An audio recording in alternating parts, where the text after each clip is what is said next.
All right, and we back on the forecast.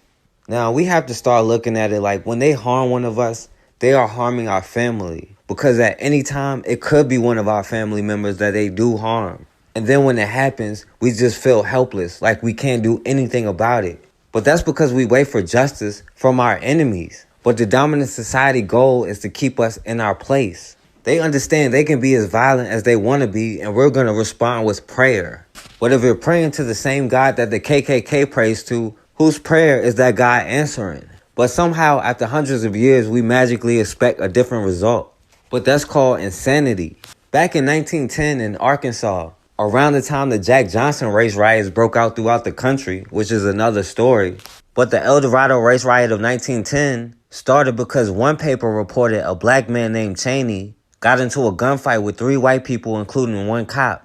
Now, the gunfight started because they said the black man spoke to white people in a very insolent manner. After some white boy bumped into him, he said, "Don't step on me, white man." And then they got into an argument, and then they got into a fight, which turned into a gunfight. So then after the shooting, white mobs armed themselves and started attacking and shooting and vandalizing black businesses and homes. And some of the black residents armed themselves and shot back, but a lot of them left the city. They said the black man Cheney was found shot and then arrested for starting everything. Of course, because this black man didn't bow down to a white man, and because he had a gun, it was all his fault. And today, it's the same tactics. Nothing has changed. In Wisconsin, a brother Donte Shannon was shot over 10 times by Racine police. Now, let's go back and see how this brother ended up getting shot and killed by the police. The State Department of Justice on the scene investigating the fatal shooting of a man by Racine police. This happened after the man fled from a traffic stop and pulled out a gun. Brandon Rook talked to family members of the man who was killed as we learn more about what happened. Brandon is live on the scene of the shooting near 14th and Park with the latest. Brandon. Carol, the man killed last night is 26-year-old Donte Shannon. Now, there's a small memorial here at the scene of the shooting from last night. Family members tell me that the last 24 hours have been very emotional. We don't know anything right now. And that leaves the family of 26-year-old Donte Shannon very upset. Mourning. We're definitely mourning right now to have the loss, They're hurt. To have the loss of my cousin Donte. Shannon's family tells me he's the man who was shot and killed by Racine police yesterday afternoon near 14th and Park. Officers say they attempted a traffic stop when the suspect got out on foot, running away with a gun before the shooting. Shots fired! We're okay! One down!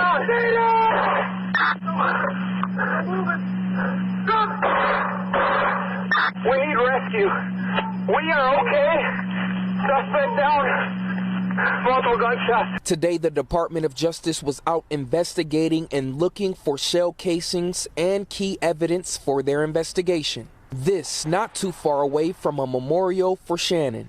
Sylvester Johnson, a cousin, says Shannon has been in trouble in the past, but he was working on his life. Shannon recently became a father. Dearly, dearly hurts dearly. I love my cousin, I love my family, and we just trying our best to get through this, and we will. If anyone has any information regarding my cousin Donte's death, can you please contact Racine Police Department anonymously.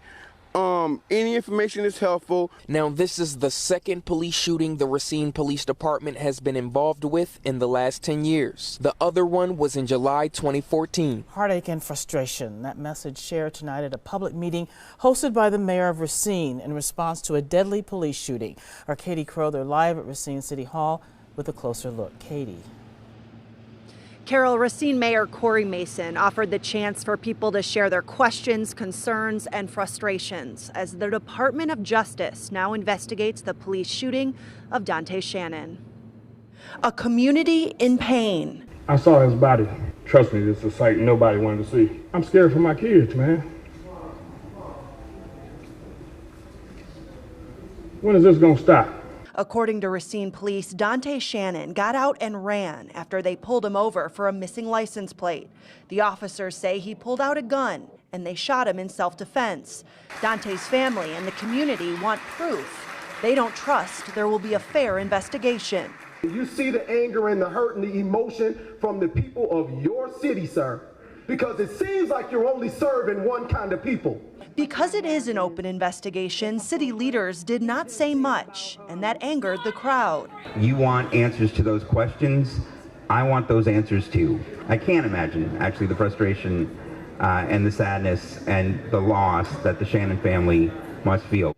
All the while, Donte's 5-year-old daughter was held by family in the front row, not yet fully understanding her dad is never coming home. When she wake up in the middle of the night and say, I wrote my daddy, none of y'all there, but I am. Her grandma is, her auntie is. She's gonna suffer. You think that's fair to her? And there is no telling how long the investigation will take. Now, the Racine police said they pulled his brother over for something about his license plate. And the cops, Chad Stillman and Peter Boeck, said when his brother pulled over, he got out of the car and started running. And the cops said he got out of the car with a gun and pointed it at him 3 times. And they said they told him to drop it. So they said, fearing for their life, they had no other choice but to open fire. Now, witnesses said they heard at least 3 rounds of gunfire, and they shot at him at least 12 to 15 times, and probably more times than that. And even though they shot this brother multiple times already, they claim he was still pointing the gun, so they kept shooting at him, even though he was already on the ground. Now, they said this brother's finger was on the trigger, but he never fired 1 shot. They said he was running away, and he pointed the gun at him 3 times, and even though they shot him already, and they were still shooting at him, and his finger was on the trigger, he never shot back. And of course, there's no body camera, so we're just going to have to take the cops' word for it. We want to support the Shannon family in their grief. We also want to support the RPD officers that are involved. The mayor gave people 3 minutes each to say what was on their minds, and people spoke for almost 3 hours. There was a gun. Where is the gun? You don't care. These boys they're talking about, oh, they're running. Why did they run? They ran because they're tired of being harassed. I know there's a side to every story, I get that, but I want you and I want all of you to know too that not all white people are white supremacists. I'm scared for my kids, man. When is this gonna stop? Let's get body cameras for every officer that we pay taxes for his salary. My son was shot 17 times. We want you to stop it and make a difference now. Sir, as Donte's dad, how did you feel tonight went, this town hall? As far as the people coming out and representing him, I love everyone. Well, it's pointless. It's kind of pointless at this point, man.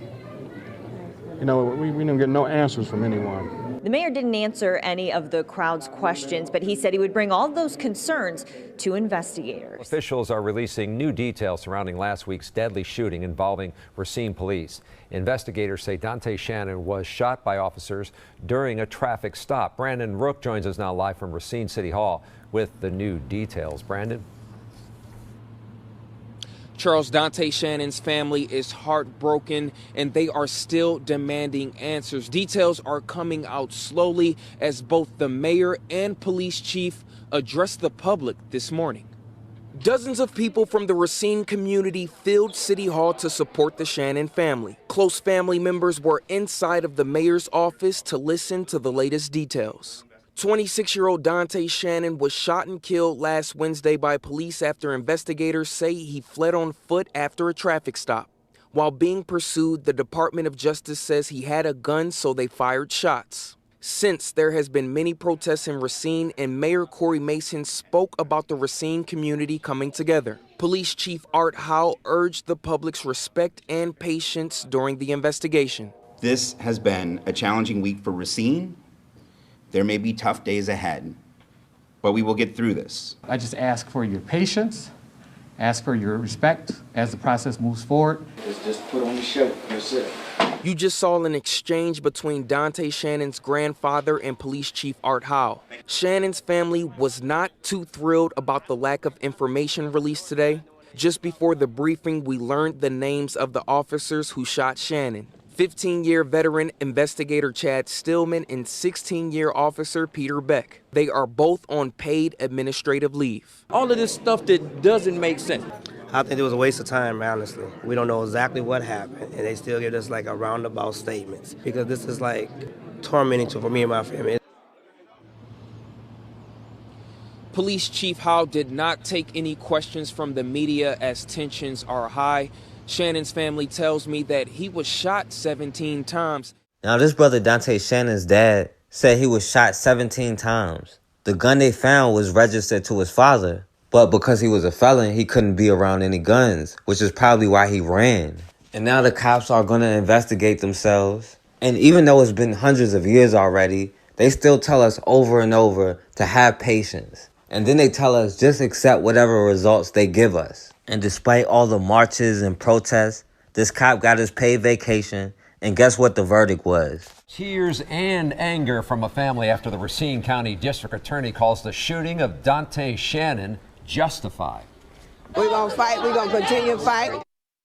Now, the family met with the district attorney tonight. The Wisconsin Department of Justice just released a report saying Donte Shannon had a gun and pointed it at police. Rebecca Clough live in Racine County with more. Rebecca. Yeah, Charles and Carol, it was an emotional night here at the Racine County Courthouse. More than a few dozen people showed up here tonight trying to get inside to hear the decision by the district attorney. Only the family was allowed inside. They came out. They were the ones who told us more than an hour later that the shooting of Donte Shannon was ruled justified. We knew no justice was going to get served. Right. This is how they've been doing this, and they're going to continue to do us this way. The family of 26-year-old Donte Shannon left the Racine County Courthouse fighting back tears. The district attorney's office says Shannon had a gun, and he pointed it at officers 3 separate times. But his family says they don't believe it. They said he was laying down with a gun in his hand. You going to tell me that lie? Donte didn't have no gun, because if Donte had a gun, he would have shot back. According to the Wisconsin Department of Justice investigation, Shannon jumped out of a car and ran during a traffic stop in January. The officers chased him. The DA says they had a dozen witnesses who heard police say stop and to drop his weapon.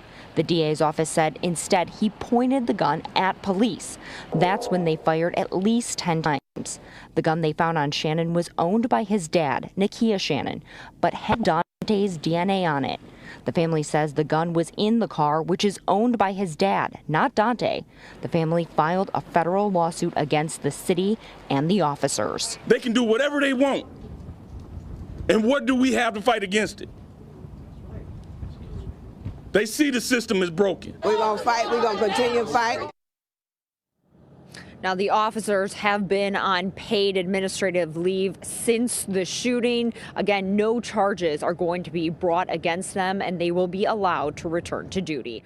So this DA, Tricia Hanson, justified this murder, saying these cops are immune from criminal liability in this case because this brother was a direct threat to them. Now, Donte Shannon's family did file a lawsuit, but it was dismissed, even though they plan to refile it again. And of course, these cops, Chad Stillman and Peter Boeck, are right back on the street. Meanwhile, a brother, Daryl Hibbler, made a Facebook post about how these cops need to be punished for their actions. And he was charged with a felony making a terroristic threat on social media. And then they gave him another felony for bail jumping. And it's not about being right or wrong. It's about being dominant.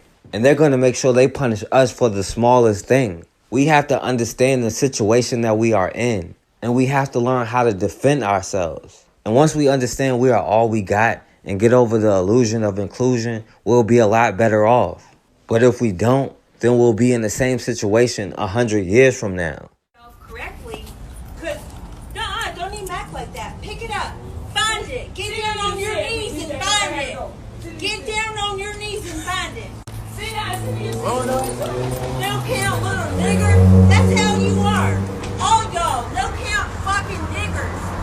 Walk around here acting like something. Film me, fucker. Film me. We begin with that racist rant directed at a St. Petersburg teen. He was walking home from church with his grandma when he dropped a gum wrapper on the ground. That's when he says the woman started screaming at him.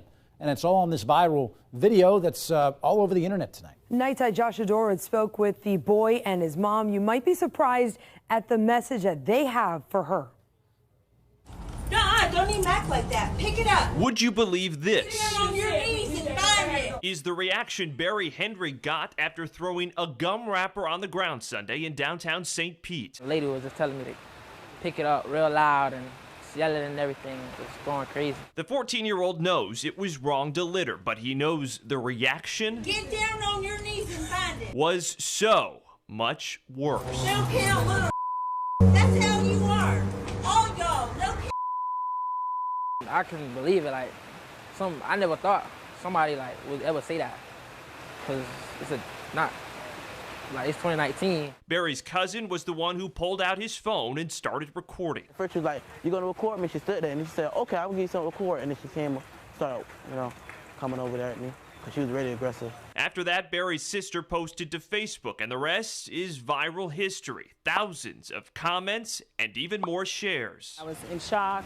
I was sad. I was mad. He told me yesterday afternoon, he said, "Mom, I'm actually kind of traumatized." He said, "I didn't know what to do. I almost felt like crying." Mom says there are some lessons here. She's addressed the littering, but the bigger issue she hopes her kids take away from this is love. And while the internet tries to figure out who this woman is, the family says they're not interested. It doesn't matter to me. Hopefully he never has to deal with that again, and we will pray for her and hope that she gets the help that she needs, because she does need help. And she knew she was being recorded. All right, so Joshua Dorr is with us right now. So you said the mom didn't even want the video posted. No, told her daughter, we don't want any part of this. Let's just move on. It did wind up, though, getting the attention of St. Pete City Councilman Steve Cornell, who actually offered to take the family to the Rays game today. Oh. They couldn't because of school, but he is still hoping to honor that teen during an upcoming meeting for how he reacted during that entire confrontation, which was to say nothing, to not aggress anything. Yeah, it's a good lesson. Matters. He didn't hit your car. Now move your shit out the way. That's ridiculous. I'm not gonna yell. We ain't putting up with this shit. Move! Now, I'm an officer of the state of Kansas for the Department of Revenue, okay? And I'm not putting up with this shit. Now move your car. You cannot block him in. He didn't hit your car. He has not affected you in any way. I'll tell you this, I don't think he has. I heard he doesn't have a driver's license. You're not the law. I know, that's why. So move and call the police. Report his tag or whatever you need to do, but you cannot block him in. You know what? That's against the law. This is racist. I know it is. This is racist. And he thinks he's entitled. Now move this fucking car. Here I am at Dillon's. Here I am at Dillon's. I was over here trying to get this spot. Go ahead and pull up and just back out this way. You know what? They'll arrest him if the cops come, because it's my fault. And then back out this way. Yeah, you are. You think because you're from this country, you think you're better.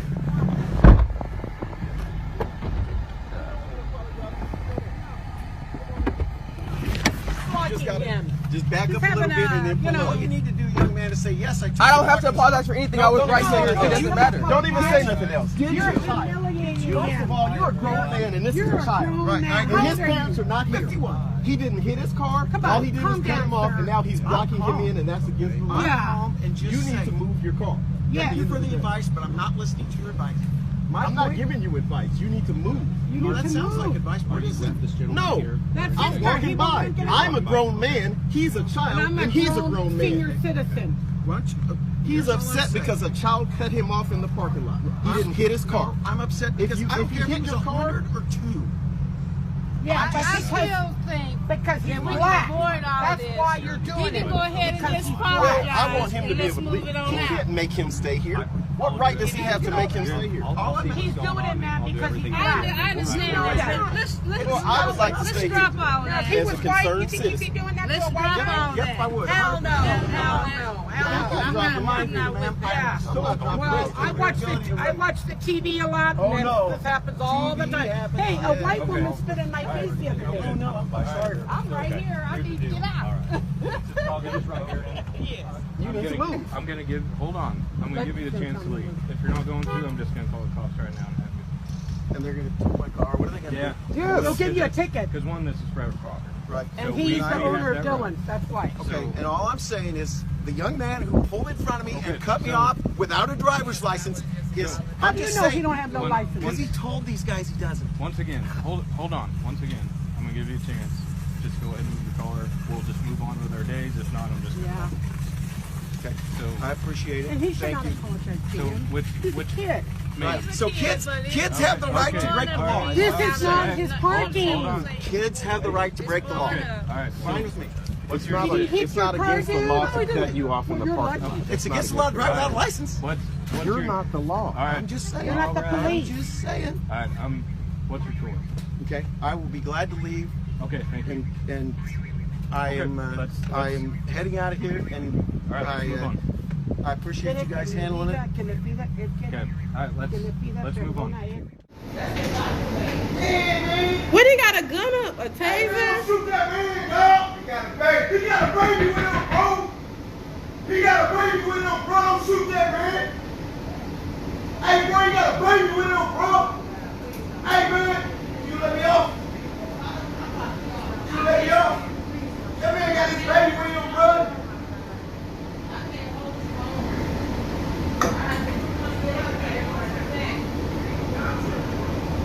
Staying on my mama, that ain't right. Hey, let him go, man. Hey, let him go, man. He got his son with him, bro. That ain't cool, man. He got his son with him, bro. Hey, bro. No, bro. He got his baby with him, bro. Let that motherfucker go, dog. That shit ain't cool, bro. That shit lame as fuck. He got a whole You baby lame in as his fuck hand. for that shit, Crip. Pulled a taser out On on him. Crips, cuz. Nigga, this man, nigga a bitch, cuz. That's some bitch ass shit. Fuck County Brown. Leave him. Let him go, bro. Let him go. What you mean let the fucking baby go? Man, That's his baby. bro. Fuck you mean? Man, let that baby go. The baby is crying. Let him go. Hey, we need justice, dog. We need justice, bro. Get off of that baby. Oh, God, we need justice. Let that baby go, bro. Y'all on that baby, bro. That baby is crying. Get off of that baby. Man, let that baby go. Let that baby go, bro. He got his son with him, dog. That shit lame That's as fucked fuck. up, y'all. He got a Bitch whole ass. baby on the ground Bitch crying. ass police. On the ground Fuck crying. y'all, bitch ass police. Y'all see On that baby? Crips. Y'all see that baby? Got that baby on the ground Get like your that, baby man. off the ground. Get that baby off that ground. That shit ain't cool. Fuck y'all, dog. Exactly. Fuck Stop. Twed. What the fuck? Fuck Twed. Man, what's going on, bro?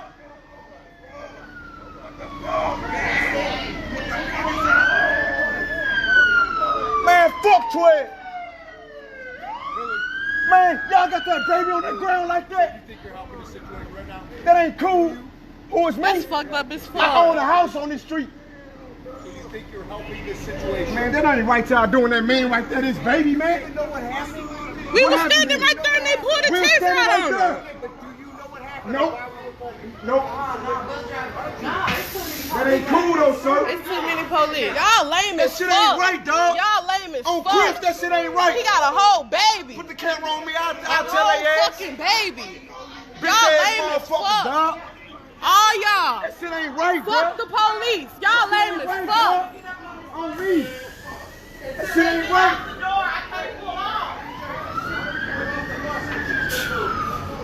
It's big whatever with me. It's big whatever with me, bro.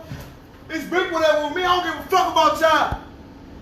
Work y'all, bitch ass. Y'all, I gotta Motherfuckers go. doing us like that, dog. That ain't right. Y'all see, they got all these police here. But this man standing at the bus stop with his baby. Standing at the bus stop holding his baby. On me. And he ran up on him with a taser. Also, a controversial loitering ordinance in Chester Township. It is at the center of the arrests of 4 members of the same family. The arrest happened earlier this month outside of their own home, and now the family says they're suing.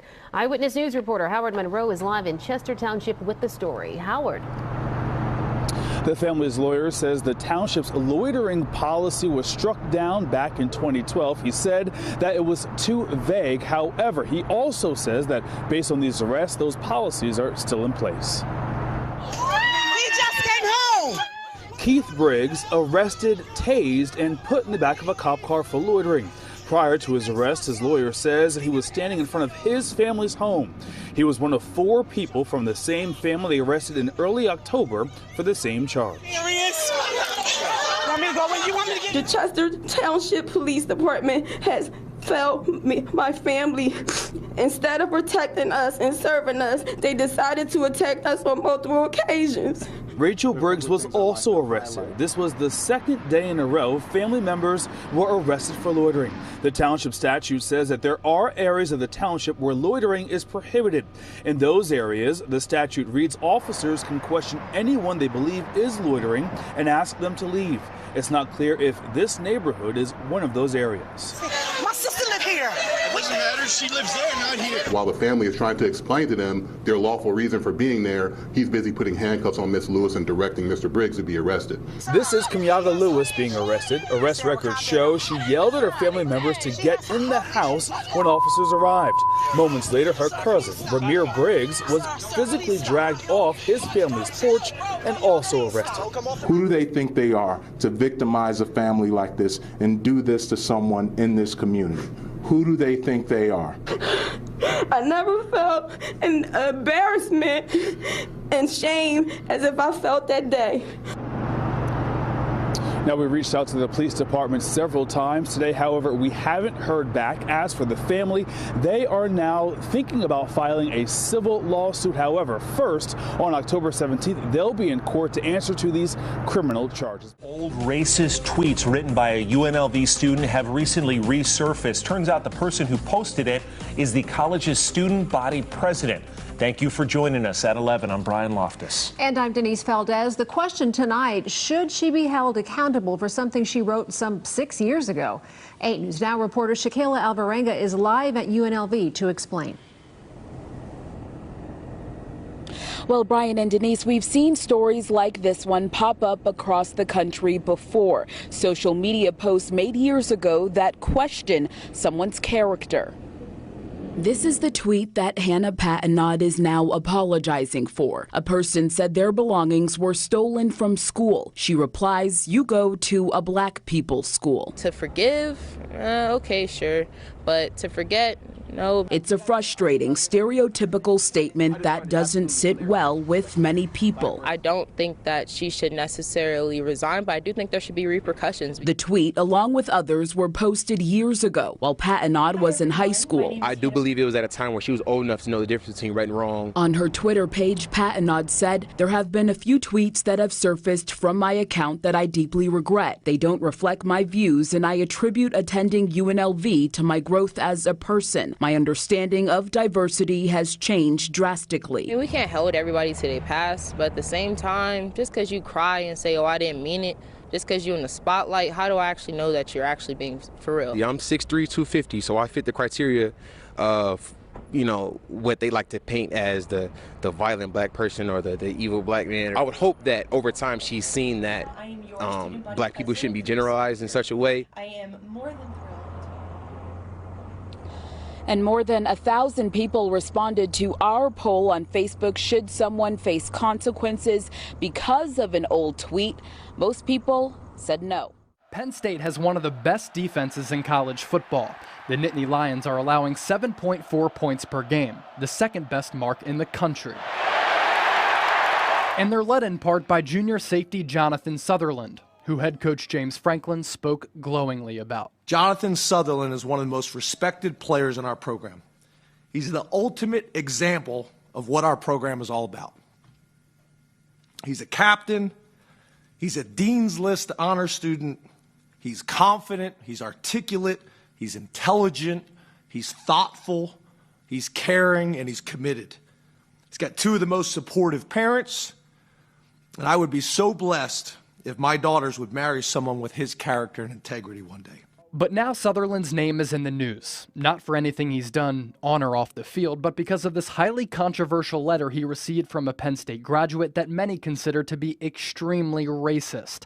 The graduate called Sutherland's dreadlocks, quote, disgusting, and added, "You will certainly be playing on Sunday in the future, but we have stopped watching the NFL due to the disgusting tattoos, awful hair, and immature antics in the end zone."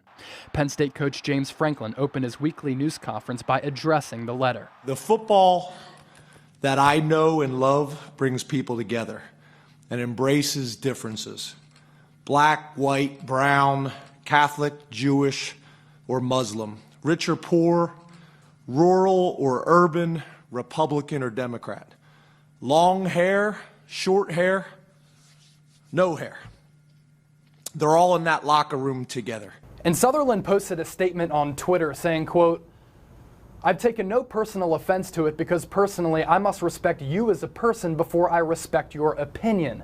At the end of the day, without an apology needed, I forgive this individual because I'm nowhere close to being perfect." And he signed off on that statement by saying, "Don't be scared to be different." Marriott is apologizing after an African-American family found a racist note that included the N-word in their hotel room in Florida. The family checked into Art Ovation in Sarasota July 4th. An internal investigation revealed a previous guest had left the note, and it wasn't directed at the family. It's not clear why the cleaning crews didn't see and remove the note. Gallatin County Republican sheriff's candidate in South Carolina opened his campaign by owning up to what he calls his mistakes. His first marriage, a traffic ticket, and wearing blackface. Craig Stivender then shows himself at a law enforcement party 10 years ago, dressed as the founder of a crime ring, wearing makeup and a giant gold necklace. In his campaign video, he says he's not perfect before promising to support gun rights and counteract the threat of illegal immigrants and littering.